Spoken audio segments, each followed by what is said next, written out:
Hostess बहू। लंबी, गोरी, सुंदर दिखने वाली आन्या को एयर होस्टेस बनने का शौक था। वो दिन हो या रात सिर्फ एयर होस्टेस बनने के सपने देखती, वैसे ही वीडियो देखती और वैसे ही बोला करती थी। एक बार उसे देखने लड़के वाले आते हैं। आन्या बेटा आओ, मेहमान आ गए हैं। आन्या बाहर आती है। वो एयर होस्टेस की ड्रेस पहनी होती है। आन्या मेहमानों से बिल्कुल एयर होस्टेस की तरह बात करती है। आप सभी लोगों का हमारे शर्मा हाउस में स्वागत है। उम्मीद है आप लोगों को हमारे घर की मेहमान नवाजी के साथ ही मैं काफी पसंद आऊंगी। आप लोगों से निवेदन है कि अगले आदेश तक अपनी सीट की बेल्ट बांध ले, हम जल्द ही उड़ने वाले हैं। होने वाली सास बोल पड़ती है। उड़ने वाले हैं? अरे कहाँ उड़ने वाले हैं? ये किसी घर में आए हैं या प्लेन में? क्या है भाई साहब, ये आपकी बेटी को क्या हो गया है? तब आन्या की माँ जवाब देती है। वो क्या है ना, थोड़ी मजाकिया किस्म की है हमारी बेटी। वो तो दिख ही रहा है। वैसे क्या आन्या बेटी, एयर होस्टेस हो क्या आप? हो नहीं, पर हो जाऊंगी। 2 राउंड क्लियर है, बस अब तीसरे राउंड के बाद ज्वाइनिंग, फिर मैं बन जाऊंगी एयर होस्टेस। वाह वाह, सुना है एयर होस्टेस खूब कमाती है। और नहीं तो क्या, हर ट्रिप के पैसे, ऊपर से विदेश घूमो। मैं तो जल्द ही उड़ जाऊंगी।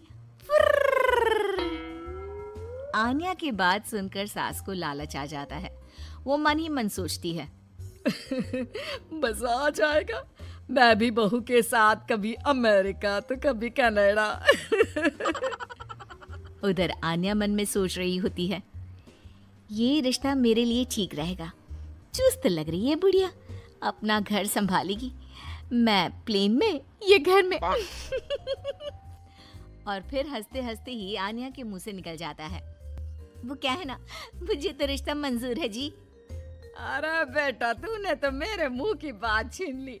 मुझे भी तो बहू के रूप में बहुत मंजूर है। तो बताइए कब की टिकट कटनी है मेरी?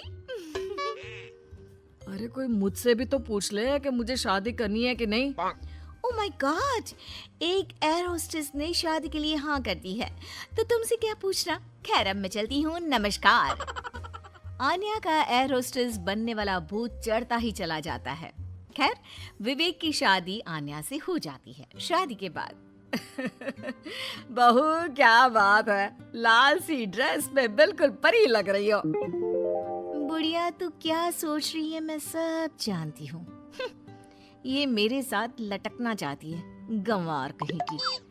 अरे क्या सोच रही है बिटिया, मुझे घूर घूर कर देख रही है। अच्छा मैं ये कह रही थी कि मैंने सुना है वैष्णो देवी जाने के लिए प्लेन से जाओ तो 2 घंटे में दर्शन हो जाते हैं। वो क्या है ना, माता के दरबार में मत्था टेकने का मन था। हाँ हाँ क्यों नहीं, मैं टिकट करती हूँ ना आपकी। बहू वहाँ से चली जाती है। रात को खाने के टेबल पर सभी से निवेदन है कि खाने का सामान परोस दिया गया है, जल्दी जलपान कर ले। सहयोग के लिए शुक्रिया। सभी को आन्या की बातें अजीब तो लगती है, लेकिन करे क्या, बहू जो ठहरी। लेकिन फिर एक रोज रात को, हाँ मुझे नींद ही नहीं आ रही, क्या करूं मैं। क्यों, क्या हो गया, नींद क्यों नहीं आ रही? वो क्या है ना, धरती पर सोने की आदत नहीं है ना, मुझे तो आकाश में सोना है, जहाँ से बादल दिखे। ये क्या, घर के अंदर सड़ी सी छत और रेलवे का पंखा चलता दिख रहा है। अरे यार बड़ी अजीब हो, घरों में तो लोग ऐसे ही सोते हैं ना। सोते होंगे, मुझे आदत नहीं है। मैं छत पर झूला लगाकर सोई हूँ। झूला हिलेगा तो मुझे लगेगा फ्लाइट में गोते खा रही हूँ आकाश में। मैं तो चली। अब क्या था, ठंडी हवा के बीच बहू छत पर सोकर उठती है तो उसे सर्दी लगी होती है। अच्छी, अच्छी, अच्छी। अरे क्या हो गया बहू, तू तो बोल रही थी मुझे जम्मू लेकर जाएगी, तू तो पहले से ही बीमार होकर बैठ गई। मैंने तो पैकिंग भी कर ली है, अब उड़ा कर ले चल।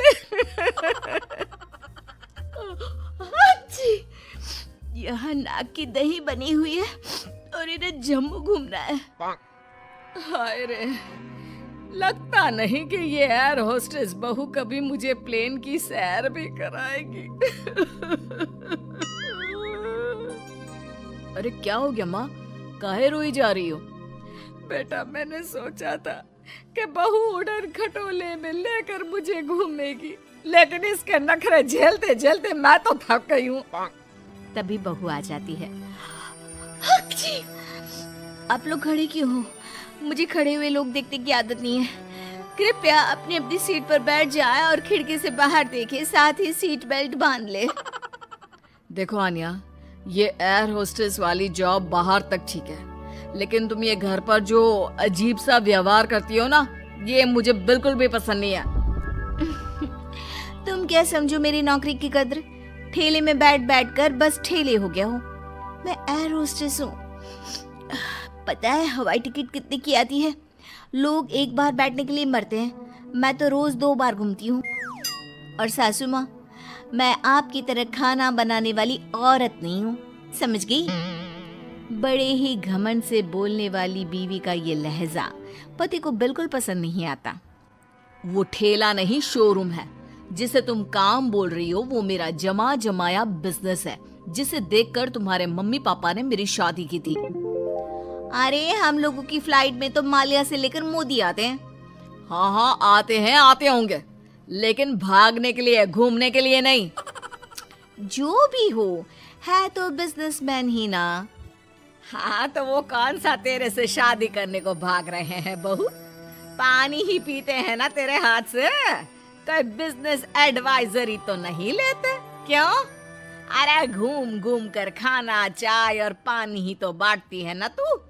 जैसे जमीन पर वेटर होते हैं, तू बस इंग्लिश में गिटपिट करती है और तू हवा की वेटर है। जब देखो तब घमंड करती रहती है। सास के मुंह से पहली बार कड़े शब्द सुनकर आन्या रोने लगती है कि तभी ससुर उसके सपोर्ट में आ जाते हैं। देख भाग्यवान, एयर होस्टेस की जॉब भले ही खाना या पानी देने की हो, लेकिन आपदा के वक्त इन लोगों की बड़ी जिम्मेदारी होती है एक एक पैसेंजर का ख्याल रखना। काम काम होता है, वो छोटा बड़ा नहीं होता। आन्या को ससुर की बात से थोड़ा सहारा मिलता है, लेकिन तभी पति, माना पापा वो काम है, लेकिन काम को अपने सर पर चढ़ा लेना कहाँ तक सही है? मैं बिजनेसमैन हूँ, घर का सामान बेचता हूँ, तो इसका मतलब ये नहीं कि घर को ही बेच दूंगा।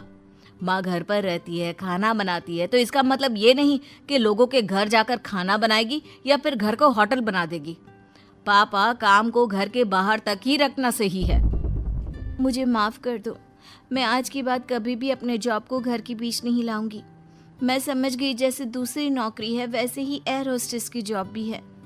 मैं इस नौकरी के चक्कर में ज़्यादा ही पागल हो गई थी। मैं वादा करती हूँ, मैं या तो ये नौकरी नहीं करूँगी या फिर अपनी हद में ही रहूँगी।